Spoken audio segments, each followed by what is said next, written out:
Hello everyone, this is Dino Chris from Prehistoric Facts. This is Prehistoric Facts special episode number 142. We're going to be talking about a prehistoric reptile, and that prehistoric reptile is Prestosuchus.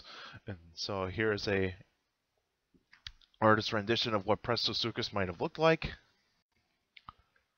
So information about Prestosuchus. Prestosuchus means Prestes crocodile.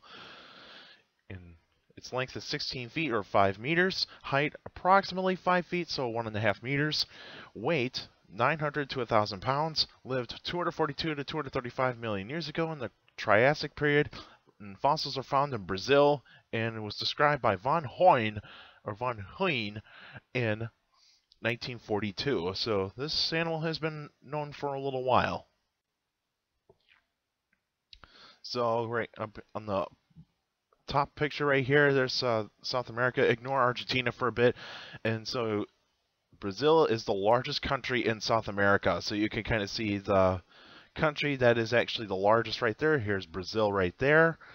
And then you get the skeleton of Prestosuchus. Now this is still an artist rendition, but most of Prestosuchus fossils have actually been mostly shown that it's pretty complete. So we know what almost every single portion of the skeleton, the tail, the legs, the skull, everything.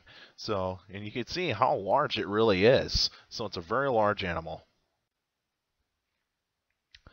More information about Prestosuchus. Prestosuchus belongs to the Prestosuchidae, so the type of large archosaurs that are carnivorous, kind of like land crocodiles, if you sort of speak. And so like Prestosuchus is one of them, and so it is part of the large archosaurs. And so archosaurs were the very dominant reptiles in the Triassic period at that particular time. Its legs are underneath its body, so and also they're going to be a little bit more straight.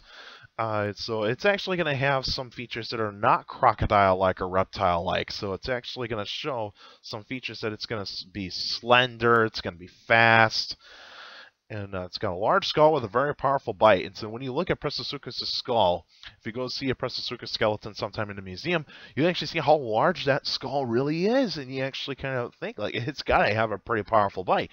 And I think it probably did.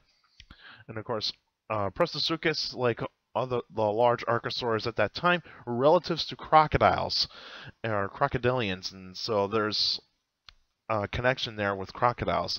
And Prestosuchids are not dinosaurs. They are not dinosaurs, but they do share a common ancestor with dinosaurs. So when you actually look at Prestosuchus, and some people would think, oh, it's a four-legged carnivorous dinosaur.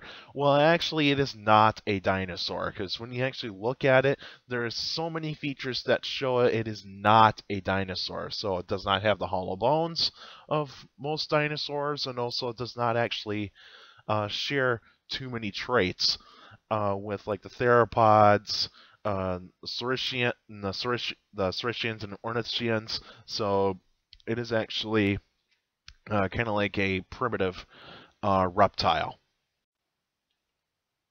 So the environment in Prestosuchus it lived in, it was been warm and humid. There would be lots of trees, cycads, ferns, and of course no grass, and flowers did not appear at that particular time in the Triassic, because it was a very different kind of environment. So there would be some rocky terrain, of course. Prestosuchus would have loved to actually hung around near rocky terrain.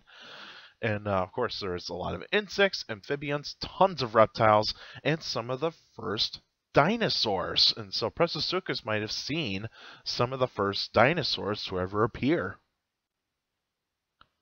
The prey of Prestosuchus would actually have been the herbivorous reptiles, and of course some of the early dinosaurs, large amphibians. It would actually feed on large amphibians, and of course it would eat carrion, and of course it could be cannibalistic as well. It could actually eat juveniles of its own species. Now we still don't know that for certain, so we don't know if it could be cannibalistic, but I think it could be, because if you're a predator, cannibalism is actually kind of part of the way of life, is that you want to get rid of the competition. And so that is actually what predators tend to usually do. They want to get rid of the competition, and sometimes killing your own species is actually the way to have a population control. Look at Komodo dragons. They actually eat their own young for population control. I wouldn't be surprised that Prestosuchus would actually do the same thing. And of course, the extinction of Prestosuchus would actually due to climate change.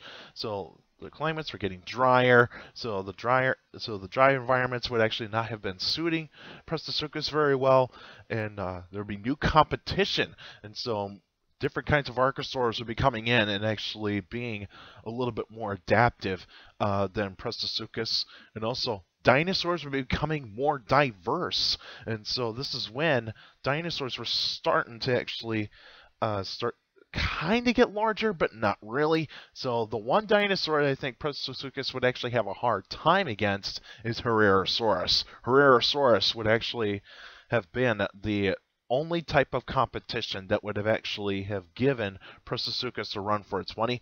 And in terms of the climate being changing, Pangea was changing, and so that's the supercontinent, the famous supercontinent that everybody knows, where all the continents were connected together, forming this giant landmass called Pangea.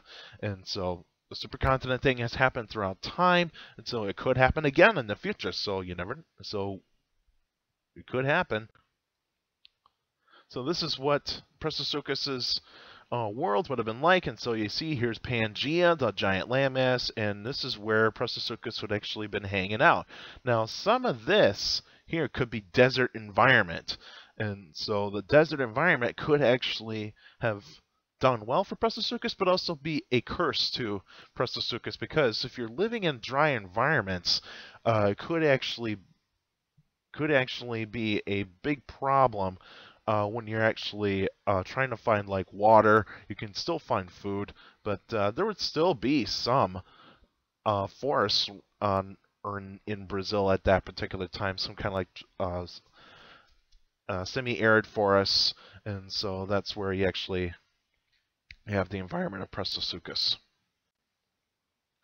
So the next episode would actually be on October 3rd, 2019. It'll be a Q&A episode. So if you got any questions about dinosaurs or any other prehistoric life, feel free to email me at dinochrist71@gmail.com, or just go to my Facebook page, Prehistoric Facts with Dino Chris. Like the page, I actually post your questions on the wall or in the comment section. And also for you YouTubers out there, feel free to give a like to all the videos, subscribe to my channel, and get notified so you can actually keep up to date with all my videos. And also feel free to put your questions in the comments section. I read them all. I take them for granted, and at least you actually will get noticed of me saying your YouTube name on the video. So feel free to like every single video, and that helps out the channel a lot. Subscribe, and also get notified, and also feel free to leave your questions in the comment section. But also remember, keep your questions short and to the point. You could also follow me on Twitter at CSGRALL. That's my Twitter page. I post pretty cool stuff on there. Also, take care of the people around you. Notice if you're younger people out there, to make sure you listen to your parents, your teachers, and your guardians. It's the best motivation you can have a good education. It's very important to have a good education. With a good education, you get a good job in the future. That's it for now, and I'll see you guys next time.